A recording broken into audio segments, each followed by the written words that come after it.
हरियाणा जिले के एक छोटे से कस्बे में दीनदयाल अपने परिवार के साथ रहता था। दीनदयाल अब बूढ़ा हो चुका था। उसकी सारी उम्र खेती-बाड़ी के काम में निकल गई थी। घर के बड़े बेटे बिरजू की शादी हो गई थी। एक सुबह दीनदयाल अपने बेटे से बोला, बिरजू बेटे, खेत का क्या हाल चाल है? मेरे बिना तू खेत में अच्छे से काम कर भी पा रहा है या नहीं? पिताजी, मैं मन लगाकर काम कर रहा हूं। मैंने खेत में अनाज को बो दिया है। बस अंकुर निकलने का इंतजार है। आप चिंता न करें, मैं फसलों को बिगड़ने नहीं दूंगा। बेटे, शहर से एक खास खाद आता है। उसे खेत में बिखेरने से अंकुर जल्दी निकल जाता है। ठीक है पिताजी, मैं आज ही शहर चला जाऊंगा। बिरजू की पत्नी चूल्हे पर खाना बना रही थी। बिरजू आंगन में आया और बोला, दमयंती, मुझे आज शहर जाना है। खेत के लिए कुछ खाद्य पदार्थ लाने हैं। इसीलिए तुम जल्दी से मुझे खाना परोस के दो। सुनिए जी, आप क्या क्या करेंगे इस घर के लिए? खेत भी आप संभालो, और वो रोहित हीरो बना फिरता है। उससे कुछ काम क्यों नहीं करवाते? अरे दमयंती, वो अभी छोटा है और घर का बड़ा बेटा मैं हूं, तो काम करने की जिम्मेदारी मेरी ज्यादा हुई। आप तो ऐसे ही कहते रेंडा, और वो जिसे तुम बच्चा कहते हो, पूरे 25 साल का हो गया है। और कितना बड़ा होगा? कल को उसकी शादी होगी, पत्नी आएगी, तो क्या उसका खर्चा भी हम ही लोग उठाएंगे? दमयंती ऐसे गुस्से में बोल रही थी। तभी बाहर से रोहित वहां आता है। क्या हुआ भैया? सब ठीक है? भाभी इतने गुस्से में क्यों है? और चिंटू कहाँ है? आज से चिंटू की स्कूल की छुट्टियां खत्म हो गई हैं, तो वो स्कूल गया है। मुझे तुझसे कुछ काम है। हाँ हाँ भैया, कहिए क्या काम है? रोहित, मुझे खेत को पानी लगाना है और शहर से एक जरूरी खाद लेकर आना है। तो मैं सोच रहा था कि क्या तुम शहर जाकर वो खाद ले आओगे? हाँ, क्यों नहीं भैया। आप उस खाद का नाम बताएं, मैं अभी निकल जाता हूँ शहर के लिए। बिरजू ने रोहित को कुछ पैसे दिए और रोहित गांव से निकल पड़ा। पूरे 3 घंटे सफर करने के बाद रोहित शहर पहुंचा। उसने एक दुकानदार से वो खाद ले लिया और तभी उसने देखा कि रोड पर 4-5 लड़के एक अकेली लड़की को परेशान कर रहे हैं और कोई भी उनसे कुछ बोल नहीं रहा। यार, बड़े अजीब लोग हैं यहाँ के। अब मैं ही कुछ करता हूँ। रोहित उनके नजदीक गया और उन लड़कों को भगा दिया। आप ठीक हो? और कौन थे ये छिछोरे? अगर ये सब मेरे गांव में होते तो एक एक को घुटनों के बल जमीन पर दौड़ाता। आपका बहुत बहुत शुक्रिया। ये आवारा लड़के, इनका रोज का यही काम होता है। लेकिन आप इस शहर के तो नहीं लगते। हाँ, मैं यहाँ कुछ काम से आया हूँ। बस जाने ही वाला था कि तभी इनको देखा। फिर तो आपको मेरे साथ चलना चाहिए। तुम्हारे साथ? लेकिन क्यों? वो मेरे पिताजी मोमोज की रेहड़ी लगाते हैं। हमारे मोमोज यहाँ सबको पसंद आते हैं। आपको भी मोमोज खाने चाहिए। स्वाद याद रखोगे? नाम तो पहली बार सुन रहा हूँ। खाकर भी देख ही लेता हूँ। आखिर क्या है ये मोमोज? आप क्या सोचने लगे? चलो मेरे साथ, थोड़ी दूर ही है। फिर रोहित उस लड़की के साथ चला जाता है। थोड़ी देर में वो एक मोमोज की रेहड़ी पर पहुंच जाते हैं। कीर्ति ने पूरी बात अपने पिता को बता दी। बेटा, तुम्हारा बहुत एहसान रहेगा मुझ पर। अरे अंकल जी, एहसान कैसा? ये तो मेरा फर्ज था। तुम नेक दिल के इंसान हो। आजकल ऐसे लड़के कहाँ होते हैं। तो बहुत अच्छा है बेटा। फिर कीर्ति ने रोहित को मोमोज खाने को दिए। रोहित पहली बार मोमोज खा रहा था। सच में इनका स्वाद तो एकदम हटके है। मुझे बहुत अच्छे लगे मोमोज। और इसकी तीखी लाल चटनी ने तो दिल जीत लिया। कितने रुपए हुए इनके? अरे बेटे, मैं तुमसे रुपए नहीं लूंगा। बस जब भी शहर का चक्कर लगे तो मेरे मोमोज खाने जरूर आना। जी काका, मैं यहाँ जरूर आऊंगा। अब चलता हूँ। ऐसे बातें कर रोहित अपने गांव के लिए चल दिया। अब जब भी वो शहर आने का काम होता तो रोहित आगे आता और कीर्ति के मोमोज खाकर जाता। ऐसे ही 2-4 महीने का समय बीत गया। एक दिन दमयंती बोली, पिताजी, आपको नहीं लगता अब रोहित की शादी हो जानी चाहिए। हाँ बहू, लगता तो है, मगर जब से इन घुटनों ने मेरा साथ छोड़ा है, तुझे तो पता ही है, मैं कहीं आ जा नहीं सकता। ऐसे में लड़की कैसे ढूंढूं? पिताजी, लड़की तो हम सबकी नजर में ही है, कहीं ढूंढने की जरूरत नहीं है। कौन है बहू? मुझे तो नहीं पता। मेरी बहन उर्मिला। और कौन? दोनों की जोड़ी बहुत अच्छी लगती है। ठीक है, मैं रोहित से पूछूंगा। फिर रात को दीनदयाल ने रोहित से पूछा तो रोहित उखड़ते हुए बोला, पिताजी, मैं उर्मिला से शादी नहीं करूंगा। क्यों? क्या खराबी है उर्मिला में? संस्कारी है, गांव की है और हमारे घर जैसी है। फिर क्यों तुझे शादी नहीं करनी? वो मैं कीर्ति से शादी करना चाहता हूँ। कीर्ति? अब ये कीर्ति कौन है और कहाँ रहती है? क्या हमारे गांव की है? नहीं पिताजी। फिर रोहित ने कीर्ति की पूरी जानकारी पिताजी को बता दी। ये बात घर में आग की तरह फैल गई। सुबह हुई तो दमयंती बोली, बापूजी, क्या अब कोई शहर की लड़की हमारे घर आएगी? ये बात ठीक नहीं है। शहर की लड़की गांव में नहीं रहती।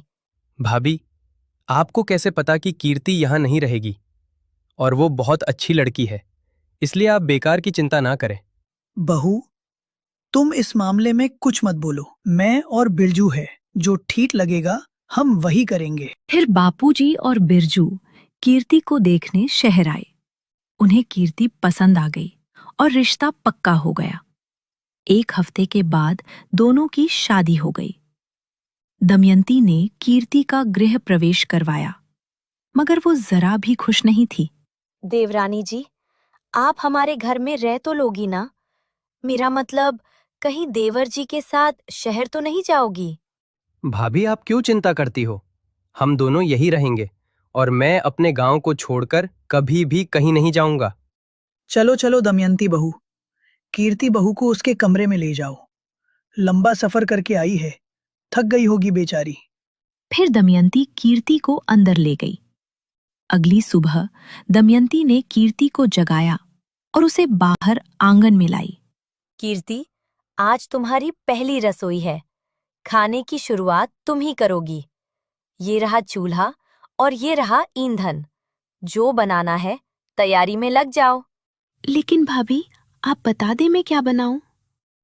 मीठे में खीर बना दे और चटपटे में कचौड़ियाँ बना दे, ठीक है? सब सामान रसोई में ही रखा है। इतना बोलकर दमयंती अपने कमरे में चली गई और बिस्तर पर लेट गई। अब पता चलेगा शहरी मुर्गी जब चूल्हे पर खाना पकाएगी। सुबह सुबह तो सबको खाना चाहिए होगा। मैं तो मजे से सो जाती हूँ। दमयंती ऐसे खुश हो रही थी तो वहीं कीर्ति अपने काम में लगी रही। अब सूरज पूरी तरह से चमक उठा। पूरा परिवार आंगन में बैठ गया। लाओ बहू, आज क्या बनाया है? नाश्ता परोस दो। हाँ दमयंती, जल्दी करो, मुझे भी खेत पर जाना है। अरे तुम सब भूल गए, आज कीर्ति की पहली रसोई है। उसने खाने में नए नए पकवान बनाए हैं। बस लाती होगी, मैं देख कर आती हूँ। दमयंती वहां से जाने ही वाली थी कि तभी कीर्ति हाथ में खीर का भगोना पकड़े हुए वहां आती है। उसके नजदीक आते ही खीर से बहुत मीठी खुशबू आने लगी। अरे वाह चाची, खीर से खुशबू तो बहुत अच्छी आ रही है। जल्दी से मेरी कटोरी में दो ना। हाँ हाँ चिंटू, क्यों नहीं। लो, सबसे पहले तुम ही लो। कीर्ति, चटपटे में क्या बनाया है वो नहीं लाई? दमयंती तो अंदर ही अंदर जल रही थी। सबने नाश्ता किया। दीनदयाल ने 500 का नोट निकालते हुए कहा, वाह कीर्ति बहू, बहुत स्वादिष्ट खाना बनाया है।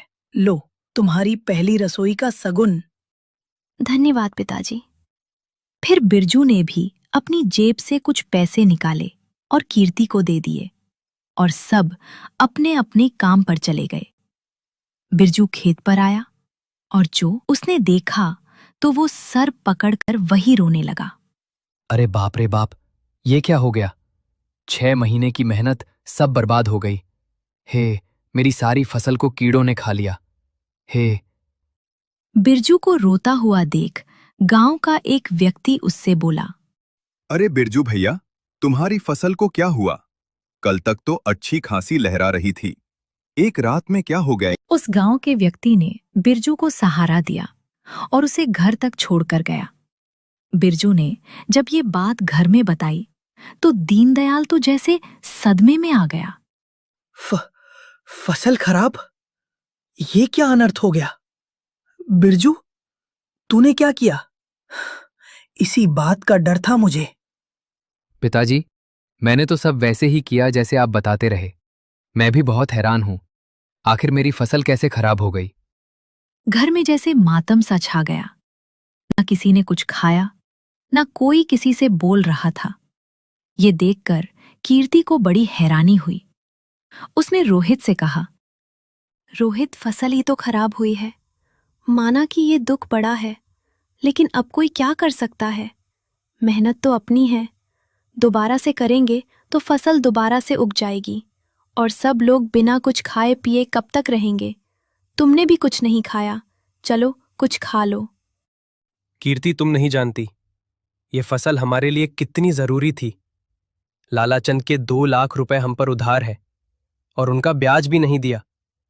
पूरे गांव वालों के सामने लालाचंद ने हमें धमकी दी थी कि अगर 6 महीने बाद उन्हें अपने पूरे पैसे नहीं मिले तो वो हमारे खेत को अपने नाम करवा लेंगे। ये बात सुनकर कीर्ति भी चिंता में आ गई। फिर सुबह हुई। लालाचंद गांव के मुखिया जी के साथ आया। हाँ भाई दीनदयाल, तुम तैयार हो? जैसे कि 6 महीने पहले सबके सामने बात तय हुई थी। तुमने कहा था कि 6 महीने बाद फसल बेचकर पूरा हिसाब चुकता कर दोगे।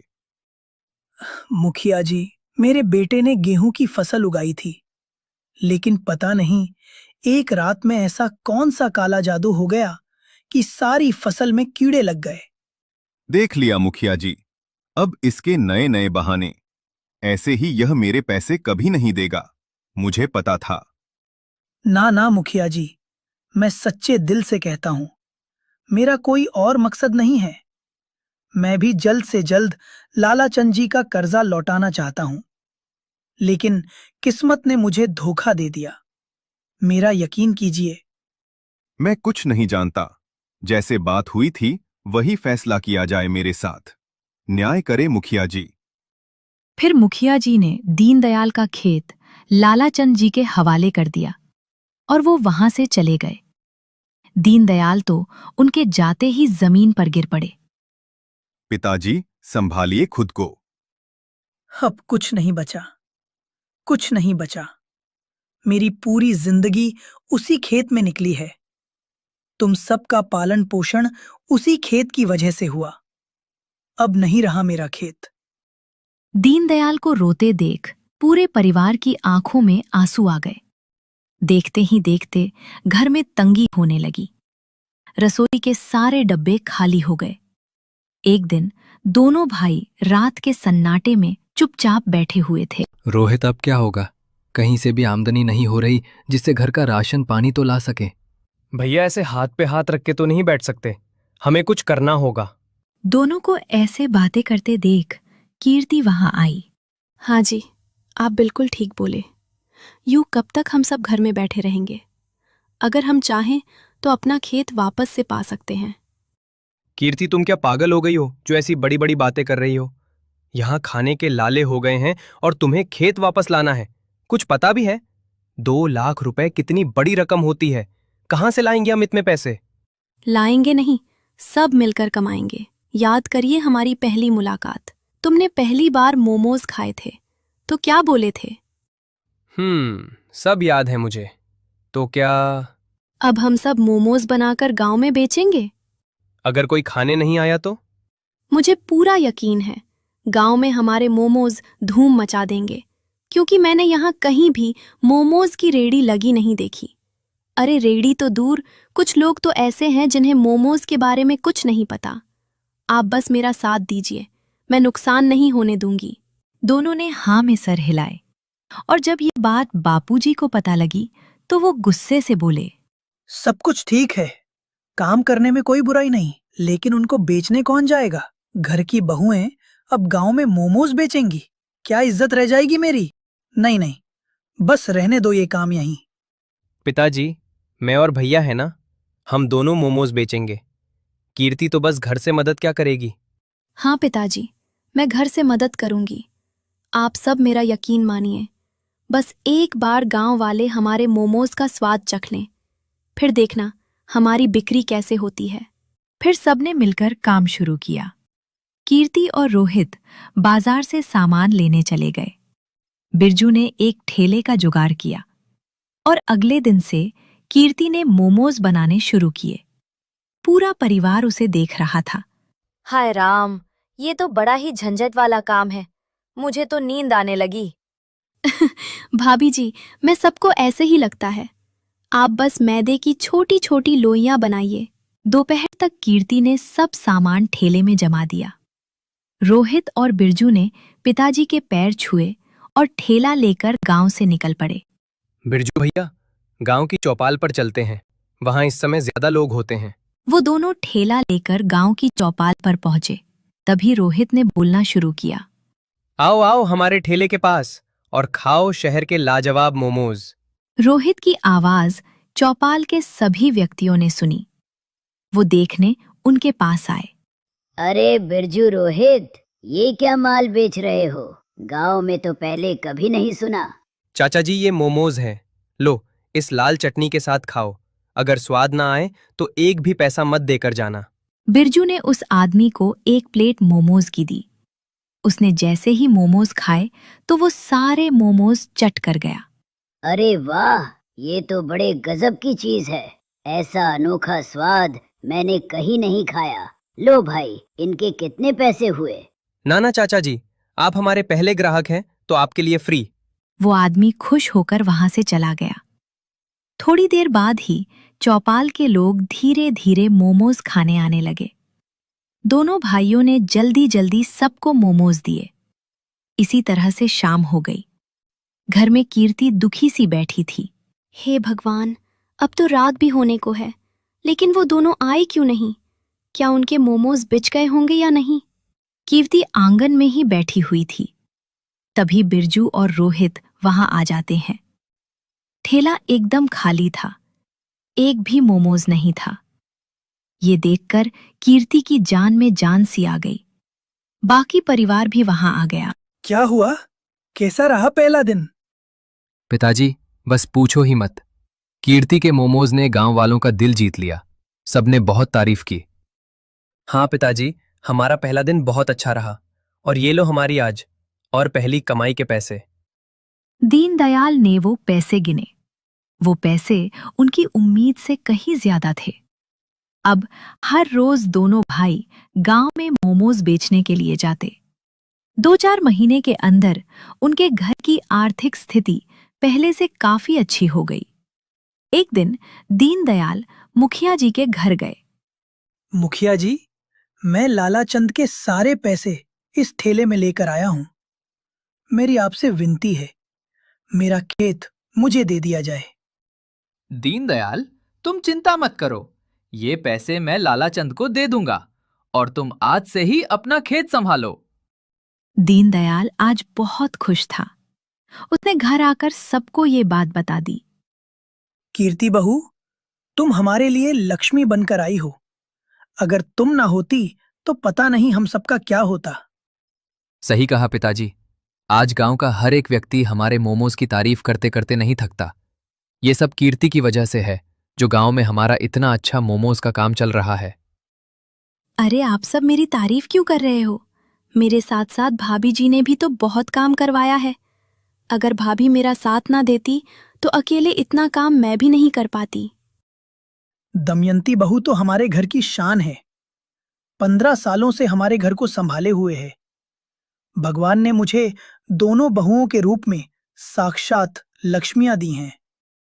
अब दीनदयाल का परिवार बहुत खुश रहने लगा और देखते ही देखते साधारण सा परिवार गांव का अमीर परिवार कहलाने और अब उनके मोमोज के ठेले पर हर समय भीड़ लगी रहती। वो सब खुशहाल जीवन जीते।